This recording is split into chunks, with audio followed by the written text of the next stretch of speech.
모두를 위한 공공디자인 학습 키트 감성 카드 게임.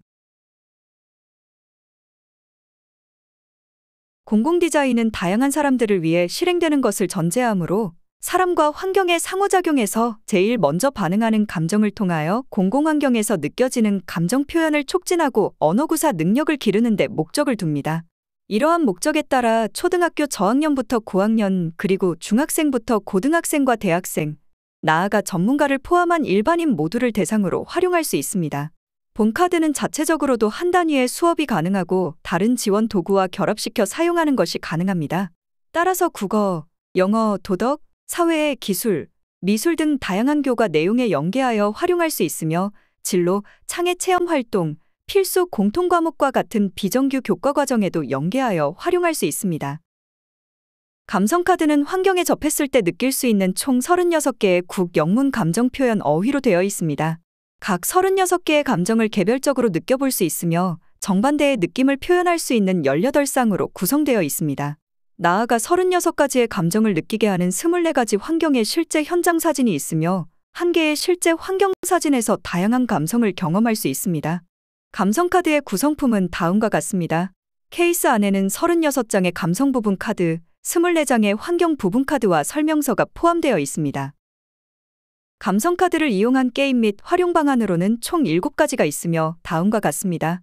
첫 번째, 환경에 대한 감성 표현하기. 두 번째, 환경 프로파일 만들기. 세 번째, 실제 장소와 감성카드 연결하기. 네 번째, 감성에 맞는 환경 매칭하기. 다섯 번째, 감성 빙고하기. 여섯 번째, 환경에 대한 감성 설명하기. 일곱 번째, 감성을 환경으로 표현하기. 자세한 게임 준비 방법과 설명은 뒷부분에 이어집니다. 첫 번째, 환경에 대한 감성 표현하기입니다. 가장 먼저 3명에서 6명의 인원으로 모둠을 구성하며 연령별, 정해진 카드를 미리 확인하여 준비합니다. 준비가 다 끝났다면 모둠원들은 환경 부분 카드와 감성 부분 카드를 살펴보며 어떠한 환경 사례가 있는지, 어떠한 감성이 있는지 확인합니다. 확인이 끝난 후 환경 사례에 맞게 표현될 수 있는 감성을 찾아 각 환경 사례마다 2개의 감성을 매칭합니다. 매칭된 환경 1개와 감성 2개를 함께 올바르게 배치하고 각 환경에 매칭한 감성들을 직접 표현해 봅니다. 이렇게 게임이 마무리되면 실습지에 가장 기억나는 환경 사례와 매칭된 감성을 적고 각 환경 사례의 차이점을 분석하여 적어봅니다. 나아가 부정적 감성이 매칭된 환경 사례의 개선책을 적어봅니다. 실습지 작성까지 마무리가 된 후 선생님께서는 평가 기준을 참고하여 학생들을 평가해 주시면 됩니다. 환경에 대한 감성 표현하기 실습에서 초등 저학년이 사용하게 되는 카드와 결과물 예제입니다. 환경에 대한 감성 표현하기 실습에서 초등 고학년이 사용하게 되는 카드와 결과물 예제입니다. 환경에 대한 감성 표현하기 실습에서 중학생이 사용하게 되는 카드와 결과물 예제입니다. 두 번째, 환경 프로파일 만들기입니다.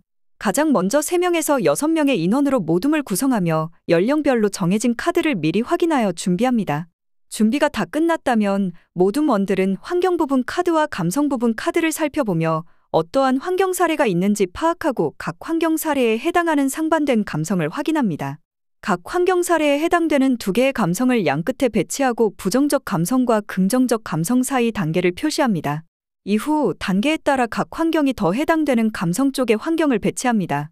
이렇게 게임이 마무리되면 실습지에 가장 기억나는 환경 사례와 상반된 감성을 적어보고 어느 감성에 더 가까운지와 그 이유를 적어봅니다. 나아가 부정적 감성에 가장 가까웠던 환경 사례 1개를 뽑아 개선책을 적어봅니다. 실습지 작성까지 마무리가 된 후 선생님께서는 평가 기준을 참고하여 학생들을 평가해 주시면 됩니다. 환경 프로파일 만들기 실습에서 초등 저학년이 사용하게 되는 카드와 결과물 예제입니다.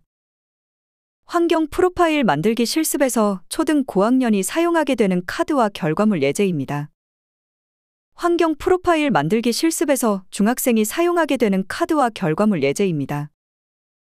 세 번째, 실제 장소와 감성 연결하기입니다. 가장 먼저 3명에서 6명의 인원으로 모둠을 구성하며 연령별로 정해진 카드를 미리 확인하여 준비합니다. 준비가 다 끝났다면 모둠원들은 감성 부분 카드만을 모두 펼쳐 어떤 것이 있는지 살펴봅니다.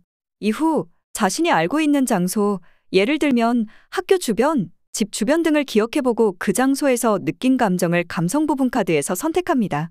이렇게 게임이 마무리되면 실습지에 자신이 떠올린 실제 장소와 환경 사례의 특징을 적어보고 자신이 매칭한 감성 부분 카드는 무엇인지 그리고 선택 이유를 적어봅니다. 나아가 실습을 통해 배운 점을 적어봅니다. 실습지 작성까지 마무리가 된 후 선생님께서는 평가 기준을 참고하여 학생들을 평가해 주시면 됩니다. 실제 장소와 감성카드 연결하기 실습에서 초등 저학년이 사용하게 되는 카드와 결과물 예제입니다. 실제 장소와 감성카드 연결하기 실습에서 초등 고학년이 사용하게 되는 카드와 결과물 예제입니다. 실제 장소와 감성카드 연결하기 실습에서 중학생이 사용하게 되는 카드와 결과물 예제입니다. 네 번째, 감성에 맞는 환경 매칭하기입니다. 가장 먼저 3명에서 6명의 인원으로 모둠을 구성하며 연령별로 정해진 카드를 미리 확인하여 준비합니다. 준비가 다 끝났다면 환경 부분 카드와 감성 부분 카드를 모두 살펴보고 주어진 감성 부분 카드를 모두 파악한 후 환경 부분 카드를 파악합니다. 파악이 끝났다면 모든 감성에 해당하는 환경이 무엇인지 모두 몬들과 논의하며 결정된 하나의 환경을 선택합니다. 선택한 환경 부분 카드를 감성 부분 카드 옆에 배치합니다. 배치까지 가장 먼저 완료한 모둠부터 순서대로 순위가 결정됩니다. 여기서 매칭 결과물은 다를 수 있지만 올바르지 않게 매칭한 모둠은 탈락하게 됩니다. 이렇게 게임이 마무리되면 어떠한 감성 부분 카드가 있었는지 적어보고 감성 부분 카드와 매칭한 환경의 특징을 적어봅니다. 나아가 실습을 통해 배운 점을 적어봅니다. 실습지 작성까지 마무리가 된 후 선생님께서는 평가 기준을 참고하여 학생들을 평가해 주시면 됩니다. 감성에 맞는 환경 매칭하기 실습에서 초등 저학년이 사용하게 되는 카드와 결과물 예제입니다. 감성에 맞는 환경 매칭하기 실습에서 초등 고학년이 사용하게 되는 카드와 결과물 예제입니다.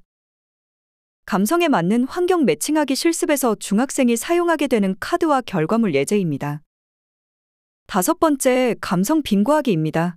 가장 먼저 3명에서 6명의 인원으로 모둠을 구성하며 연령별로 정해진 카드를 미리 확인하여 준비합니다. 준비가 다 끝났다면 감성 부분 카드를 모두 펼쳐보고 모둠별 논의를 통해 빙고 개수만큼 카드를 선택합니다. 이때 사용하지 않는 카드는 정리하고 사용하는 카드는 모두 펼쳐 빙고판을 만듭니다. 이후 선생님의 제시어, 표현, 특징 설명 등을 듣고 해당하는 카드를 뒤집어 가장 먼저 1빙고를 하는 모둠이 승리합니다. 여기서 제시어와 다르게 뒤집은 모둠의 경우는 탈락을 하게 됩니다. 모든 순위가 결정되면 선택한 감성 부분 카드 중 가장 기억에 남는 감성을 적고 기억에 남는 이유를 적어봅니다. 나아가 자신만의 생각 또는 느낌대로 묘사해봅니다. 실습지 작성까지 마무리가 된 후 선생님께서는 평가 기준을 참고하여 학생들을 평가해 주시면 됩니다. 감성 빙고하기 하기 실습에서 초등 저학년이 사용하게 되는 카드와 결과물 예제입니다.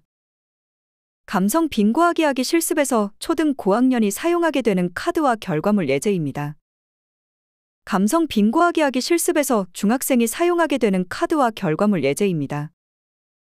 여섯 번째, 환경의 감성 설명하기입니다. 가장 먼저 3명에서 6명의 인원으로 모둠을 구성하며 연령별로 정해진 카드를 미리 확인하여 준비합니다. 준비가 다 끝났다면 환경 부분 카드와 감성 부분 카드를 모두 살펴보고 환경 부분 카드를 파악합니다. 그리고 가장 마음에 드는 환경 부분 카드를 하나 선택하고 환경의 특징을 잘 표현해 줄 수 있는 감성 부분 카드를 선택하여 환경 부분 카드 옆에 배치합니다. 모든 원들이 돌아가며 자신의 감성 부분 카드를 이용해 환경을 설명합니다. 이렇게 게임이 마무리되면 자신이 선택한 환경의 특징을 적어보고 자신의 환경과 매칭한 감성은 무엇이었으며 선택한 이유도 적어봅니다. 나아가 가장 기억에 남은 친구의 환경 특징과 감성을 적어봅니다.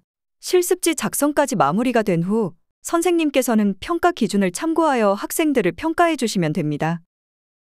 환경의 감성 설명하기 실습에서 초등 저학년이 사용하게 되는 카드와 결과물 예제입니다. 환경의 감성 설명하기 실습에서 초등 고학년이 사용하게 되는 카드와 결과물 예제입니다. 환경의 감성 설명하기 실습에서 중학생이 사용하게 되는 카드와 결과물 예제입니다. 일곱 번째, 감성을 환경으로 표현하기입니다. 가장 먼저 3명에서 6명의 인원으로 모둠을 구성하며 연령별로 정해진 카드를 미리 확인하여 준비합니다.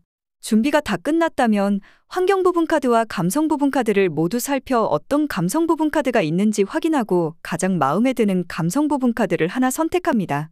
자신이 선택한 감성 부분 카드는 남들이 보지 않게 뒤집어서 내려놓고 감성을 잘 표현해 줄 수 있는 환경 부분 카드를 선택하여 뒤집어져 있는 감성 옆에 배치합니다.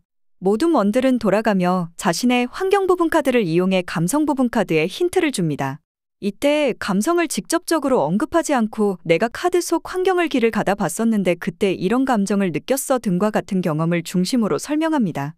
모두가 설명이 끝났다면 가장 먼저 다른 친구의 정답을 맞추는 사람이 승리합니다. 이렇게 게임이 끝나면 실습지에 자신이 선택한 감성과 그 이유를 적어보고 자신의 감성을 표현해줄 환경의 특징과 선택 이유를 적어봅니다. 또한 가장 기억에 남은 친구의 감성과 환경 특징을 적어봅니다. 실습지 작성까지 마무리가 된 후 선생님께서는 평가 기준을 참고하여 학생들을 평가해 주시면 됩니다. 감성을 환경으로 표현하기 실습에서 초등 저학년이 사용하게 되는 카드와 결과물 예제입니다. 감성을 환경으로 표현하기 실습에서 초등 고학년이 사용하게 되는 카드와 결과물 예제입니다. 감성을 환경으로 표현하기 실습에서 중학생이 사용하게 되는 카드와 결과물 예제입니다. 지금까지 감성카드 활용 방법에 대한 설명이었습니다. 감사합니다.